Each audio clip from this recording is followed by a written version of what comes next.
Late A equal to matrix A minus 1 4 0 B 7 0 0 3 row wise इसको मैंने read किया, B a matrix with real entries, यानी कि ये एंट्रीज जो है रियल हैं।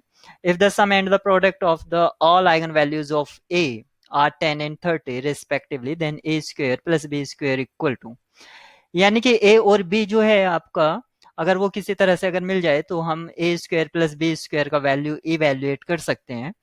तो यहाँ पर आप देखेंगे ये जो मैट्रिक्स है, ये मैट्रिक्स आपका अपर ट्रायंगुलर मैट्रिक्स है, और अपर ट्रायंगुलर मैट्रिक्स होने के नाते ये ए आई यानी कि इसके जो आइगन वैल्यूज है ए बी और 3 होंगी, और हमें इवेल्युएट करना है ए स्क्वायर प्लस बी स्क्वायर, ये हमें फाइंड आउट करना है। और साथ ही साथ हमें यहाँ पर दे रखा है सम और प्रोडक्ट, इसका यूज कर लेंगे। तो सम का मीनिंग हुआ आइगन वैल्यूज का सम। तो ए प्लस बी प्लस 3, ये जो इक्वेशन इसका सम जो है वो हमें यहाँ पर दे रखा है 10, और इन सबका प्रोडक्ट यानी कि 3 times A B equal to 30, ये हमें दे रखा है। तो दे रखा है तो ए बी इक्वल टू, यहाँ से ये भी 10 हो जाता है। तो ये इक्वेशन 1 आपके सेकंड मान लीजिए इसको, और इसको थर्ड मान लीजिए। तो अब आपके पास दो इक्वेशन सेटअप हो गई हैं, एक ये और एक ये। और इन दो इक्वेशन के हेल्प से, यानी कि ए और बी में इक्वेशन है, आप नाइन्थ और टेंथ में पढ़ के आए हैं कि दो इक्वेशन और दो वेरिएबल्स को कैसे सॉल्व करते हैं। इसमें आप चाहे सब्सटीट्यूशन मेथड लगा दीजिए, वही इसमें बेनिफिट होगा।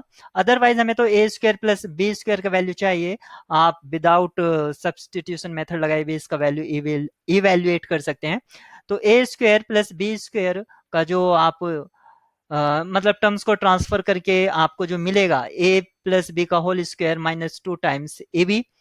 और यहाँ पर आपको पता है कि ए प्लस बी अगर हम इक्वेशन 2 से फाइंड आउट कर लेते हैं तो ये 7 का स्क्वायर, क्योंकि यहाँ 3 इधर की तरफ ट्रांसपोज करा दो राइट साइड में, तो ये 7 हो जाएगा। तो 7 square minus 2 times A B, और ए बी का जो हमें प्रोडक्ट दे रखा है यानी कि थर्ड से वो 10 है। तो यहाँ पर उसको सब्सटीट्यूट करा, 7 स्क्वायर 49 माइनस 10 टू द 20, तो यहाँ पर जो मिलता है इसको सब्ट्रैक्शन के बाद 20 माइनस करेंगे तो 29 आपको मिल जाएगा। ऑप्शन ए इसका राइट चॉइस हो जाएगा। तो यहाँ पर एक ये यूनिक वैल्यू आएगी, तो इसका ऑप्शन ए ही ट्रू होगा, अदर ऑप्शन इसके नहीं हो सकते क्योंकि इसका यूनिक वैल्यू होगा।